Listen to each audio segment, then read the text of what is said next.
Today, we emphasize the critical importance of the women, peace, and security agenda. Empowering women and their active participation in peace-building efforts is essential. Women possess unique perspectives and solutions that can lead to more sustainable and inclusive peace processes. I would wish, first of all, to thank you, Your Excellency, Yoweri Kaguta Museveni, and through you, the government and the people of Uganda, for the invitation to participate in this meeting and for the warm welcome as well as the hospitality that was extended to my delegation from the time we arrived in the Pearl of Africa. I would also wish to commend the efforts of the outgoing President Evariste Ndayishimiye, a champion of the African Union for youth, peace and security from the 11th ROM meeting in Bujumbura in Burundi that was concentrated on the revitalization of the framework agreement for the DRC and the region. It is here where we need to commend and welcome the efforts of all those that have participated, and through these efforts we have been able to come up with a plan of action for the revitalization of the framework agreement after the decision of the Peace and Security Council of the African Union in Addis Ababa in 2023, 10 years after the signing of this framework agreement in 2013. I would like to call upon collective commitment so that we may obtain immediate ceasefire between the parties at war, so that we may be able to deliver humanitarian relief to the people living in that area, and that will give chance to negotiations towards peace. I would like to call up for following the disposals of provisions of the resolution 2773 of 2025 of the Security Council, which should constitute our guidelines in order to get out of this crisis. I would like to take this occasion to commend the continued mobilization of multilateral organizations in Africa, illustrated by the nomination of President Faure Gnassingbe of Togo as mediator of the African Union for the crisis between the DRC and Rwanda, as well as the joint initiative of the East African Community and SADC, which appointed a college of facilitators, including 2 excellencies. Ladies and gentlemen, 12 years have passed after the signature of the framework agreement undertaken the 24th of February 2013 in Addis Ababa. This agreement has the main objective of putting an end to armed conflict in the east of the DRC and resolve the causes of violence and war, repetitive wars in the region. It's also intended to establish sustainable peace, to strengthen security and promote regional cooperation for peace and sustainable development. Since its signature in 2013, and particularly since the last summit of the mechanism of its implementation held in Bujumbura in 2023, we have gone through a lot of problems. In fact, war became more devastating than before. The beginning of this year, 2025, was marked by a grave situation with the resurgency of war started by M23, supported by Rwanda. The conquering and occupation of Congolese territories in the east and the occupation of the airport of Goma and Bukavu and whereas blockade and destruction of infrastructure caused disastrous consequences.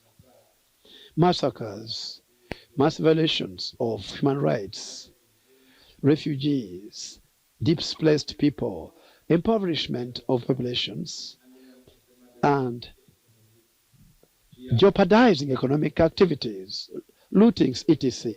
Situation which is changing from bad to worse for as long as the war continues.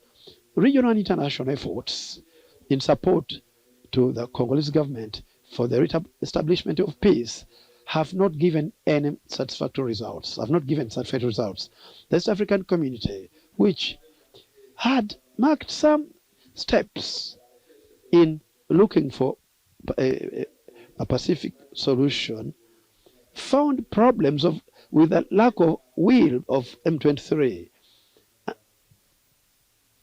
and was not unable to finish its work. I myself also, as president of the summit of the head of state for the Committee of East Africa, I met so many times people responsible for M23 in Bujumbura to look together for a solution to put an end to the conflict. But when we are going to starting on a peace process, the war continued all the time, and the regional force was obliged to leave the place, living in a place, Uganda and Burundi, which are acting side by side with the government of the DRC. We had a long discussion inside among ourselves. And I was telling the Excellencies that I had been watching the situation in Africa as a close observer and also a participant for the last 65 years. Because he thinks the internal forces don't matter, we the neighbors don't matter, what matters are the foreigners who are supporting them. This really, you better focus on that. Because otherwise, why was Mobutu not listening? We were here, we could have helped him. So, that's how now the problem of Rwanda gets linked to the problem of Congo. When the Tutsis organized and attacked the Hutus in Goma, and then it led to the collapse of Mobutu. So that is this whole story.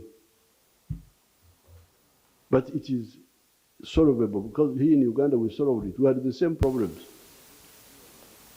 Sectarianism of religion, sectarianism of tribes. So we had a long discussion when we were inside there. I want to congratulate again His Excellency for the good work he has done. You had the elaborate report he gave. We are now going to, we know what the problem is. This can be solved. All of them, we sit here, we can solve them. Because this is, we are ancient people of this area. We are not new arrivals. There's nothing we don't know about all these countries, Rwanda, Burundi, Eastern Congo, Tanzania, Kenya. These are our people. So therefore, let's really solve this problem. It is easy. In my opinion, these problems are easy to solve. They are not difficult. What is difficult is three mistakes: philosophy, ideology, strategy. Once you make those mistakes on those three, then that's how a small problem becomes a big problem. So I thank everybody for coming, responding to our invitation, and I thank His Excellency and Aishimiye for shepherding this work in the last 2 years. So let's see what we are going to do in this phase, because we know what the problem is. and it can be solved. But Africans don't die. They are very strong. They don't die easily. Other people who are colonized, they perished. If you go to America, where the indigenous Indians, they are not there. There are very few. South America, the same. But here, we didn't die, we survived. Our genes, and our culture, because we had a culture of having cows and goats and chicken, and staying with us in our houses. So they were immunizing us. Our cows were immunizing us against the sicknesses. So when the Europeans came, we couldn't die. Slave trade, what, colonialism, but we survived. And we organized it. ANC was founded in 1912. They were the first modern organization of resistance. And we chased the invaders. But we still have these weaknesses, which really we should share. Frankly, when we have time. Why do you believe in tribalism? Sectarianism of tribe, religion.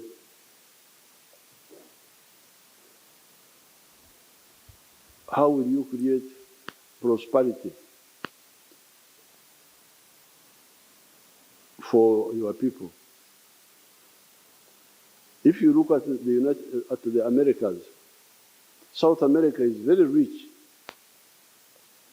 in terms of natural resources. They have got, I think they are even richer than the United States. They have big rivers there, the Amazon. They have big forests, minerals, agriculture. They have everything in South America, Latin America. But USA is more prosperous than South America. Why? If it is natural resources, South America should be more prosperous than the USA. But the difference, in my opinion, is the way the Americans organized themselves to form a big market. They united those colonies of the British, 13 of them initially, then they kept adding. Now they have got 50 states. Now, if you are in that situation, it is easier for you if you are a wealth creator, you are a businessman. In New York, you produce something and it is sold all the way to California. It is much easier for you to succeed as a businessman. So therefore, really, all these conflicts, when we meet, we talk about procedural things, this one here, this one here, but the big problem is ideology. These wars are caused by ideological limitation. So, my advice, because that's what was the problem of Uganda. Uganda was a failed state. People had no food in 1986, people had no food, shortages. No sugar, no soap, no salt, no paraffin in the shop. The problem was ideological. So we can talk about the mechanism, these procedural things, but we should also go deeper, in my opinion. And some of these foundations, like Mwalimu Nyerere Foundation, could be linked up with the secretariat or the ICAGR to do some analysis. It's not just diplomacy, it is really ideology. So I'm very glad that you came, and we have had this meeting. And I can firmly tell you that it is easy to solve this problem. Okay. Like, for instance, if the government of Congo and Rwanda could, the way we had started with the East African community, if they had stayed with us, together we would have solved this problem. But the East African effort was set aside. Because we have facts. Nobody can deceive me about any of these areas, because we know. But when you bring people who don't know, they just run with one little thing here. That's my, I don't have prepared speeches, but this is what I would want to comment to you. With inclusion of only one, which was fresh and proposed by the Republic of Angola, which is party finally agreed to meet again. 29. Recognize that there cannot be economic development in the region without peace, and stress the importance of peace and development nexus. Then the 30th finally agreed to meet again within 1 year in 2026 for further review of the implementation of the utilized PSC framework.